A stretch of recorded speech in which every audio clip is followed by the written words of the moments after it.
उत्तराखंड में सरकारी नौकरियों में भर्ती करवाने के लिए मेरे पास दो सुझाव हैं। एक तरीका पॉलिटिकल अप्रोच का है और दूसरा प्रोफेशनल। चुनना आपको है कि कौन सही रहेगा। अब जो इस घटनाक्रम से वाकिफ नहीं है उनके लिए संक्षेप में बता देता हूं कि हम भर्तियों की बात क्यों कर रहे हैं। उत्तराखंड में समूह ग और लोक सेवा आयोग के दायरे से बाहर आने वाले पदों पर भर्ती करने वाले अधीनस्थ सेवा चयन आयोग यानी कि UKSSC के परीक्षा आयोजन में पिछले साल एक के बाद एक घोटाले सामने आए थे।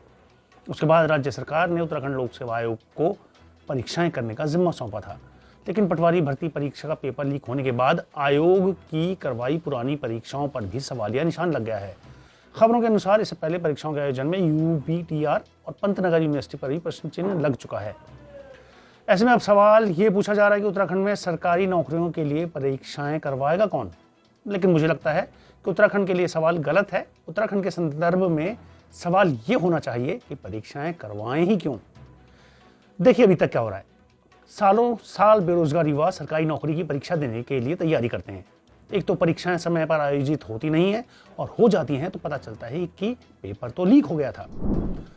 अब नए सिरे से नया आयोग परीक्षाएं करवाता है, लेकिन फिर पेपर लीक हो जाता है और पता चलता है कि इससे सबसे बड़े भर्ती आयोग की आयोजित की गई पुरानी परीक्षाओं पर ही सवालिया निशान लग गया है।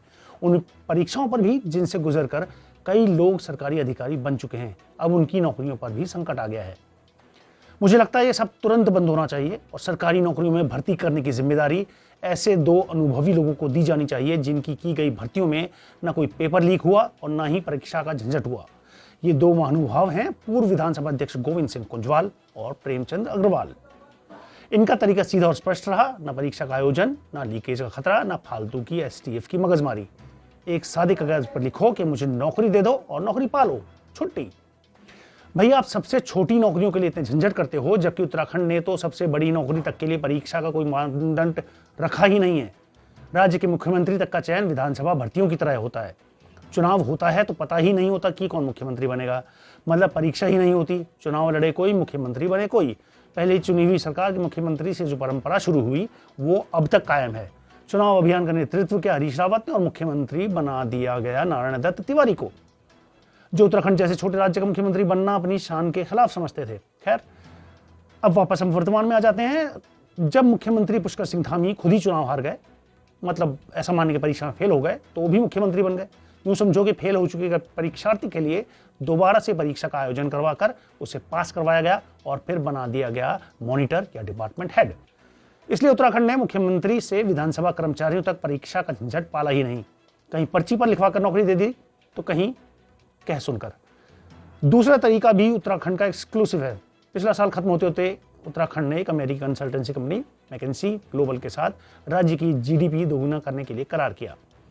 सचिव नियोजन डॉक्टर R मीनाक्षी सुंदरम ने बताया कि मैकेंजी ग्लोबल कंपनी किसी राज्य में पहली बार ये काम करेगी, कई देशों के साथ काम कर चुकी है, तो ये पीठ थपथपाने वाली बात है। सरकार 10 नए शहर बसाने जा रही है और उसने जो चुन लिए हैं वो सही हैं या नहीं, यानी कि उनके व्यवहारिक और वित्तीय अध्ययन का काम भी मैकेंजी ग्लोबल ही करेगी। बहरहाल GDP दोगुना करने के लिए मैकेंजी ग्लोबल के साथ करार 2 साल का है। पहले 6 महीने में कंपनी विकास की संभावना वाले उन क्षेत्रों का चयन करेगी जिनमें वो देश और दुनिया के नामी विशेषज्ञ कंपनियों से निवेश करा सकती है। बाकी की 1.5 साल में इन चुने गए क्षेत्रों में निवेश लाएगी। ये निवेश फसलों और उत्पादों की पैदावार, उनकी गुणवत्ता सुधारने के लिए होगा। ये कंपनी उत्पादों को निर्यात का बाजार दिलाने का काम भी करेगी। अगर कंपनी बेहतर परिणाम देती है तो उसके करार को आगे बढ़ाया जाएगा। ये हो गया तो कितना कमाल हो जाएगा। जो काम चुनी हुई सरकारें 20 साल में नहीं कर सकी, जी 22 नहीं 20, क्योंकि पहले 2 साल चुनी हुई सरकार नहीं थी, वो ये इंटरनेशनल कंपनी कंसल्टेंसी फर्म 2 साल में कर लेगी। खैर, अगर मैकेंजी ग्लोबल उसको दिया गया काम 2 साल में सही से कर लेगी तो ही उसके करार को आगे बढ़ाया जाएगा। ये शायद शानदार है। राजनीतिक व्यवस्था में देखिए, हमारे नेता 5 साल में भी कुछ नहीं कर पाते और फिर भी उनका करार 5 साल के लिए और बढ़ जाता है। इसलिए मुझे तो ये प्रोफेशनल तरीका ही सही लग रहा है। आगे बढ़ते हैं और सोचिए कितना ही अच्छा हो कि उत्तराखंड वासियों को BJP, कांग्रेस, आप, UKD वगैरह वगैरह की जगह मैकेंजी, अंबानी, अडानी, टाटा और अपने पूर्व सलाहकार के मुख्यमंत्री पूर्व सलाहकार के सोशल ग्रुप में से किसी का चुनाव करना पड़े। शर्तें साफ हो, काम करने का समय तय हो और रिजल्ट की समीक्षा हो। यहाँ मैंने सोशल ग्रुप को इसलिए शामिल किया है ताकि UKD की तर्ज पर कोई तो उत्तराखंड का भी हो, चाहे कितना ही कमजोर क्यों ना हो। वैसे इस प्रोफेशनल सिस्टम में ऑडिट की व्यवस्था होनी चाहिए पक्की। अपने राजनीतिक सिस्टम की तरह नहीं कि वादे किए भूल गए, फिर से वही वादे कर दिए और जीत गए फिर भूल गए। सोचिए अगर ये व्यवस्था लागू हो जाती है तो कितना फायदा होगा। ना ऐसे नेताओं को चुनना पड़ेगा जो इस धरती पर बोझ हैं।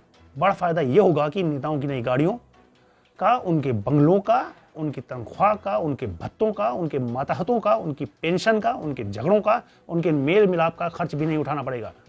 नेता नहीं होंगे तो उनका स्टाफ भी नहीं होगा, और जब नेता सचिव नहीं होंगे तो फिर बाकी सरकारी कर्मचारी क्यों होंगे। इससे जनता के पैसे से सरकारी कर्मचारियों को नौकरी पर होने के लिए दी जाने वाली तनख्वाह और काम करने के लिए दी जाने वाली घूस, दोनों की बचत होगी। कितना सुंदर विचार है, क्या सुखद कल्पना है। विधानसभा की भी जरूरत नहीं रहेगी। दिल्ली में बनी किसी ग्रीन बिल्डिंग से प्रदेश चलेगा। वैसे अब भी तो दिल्ली से ही चल रहा है, कितना ही टेढ़ा मेढ़ा गिरता पड़ता चल रहा हो।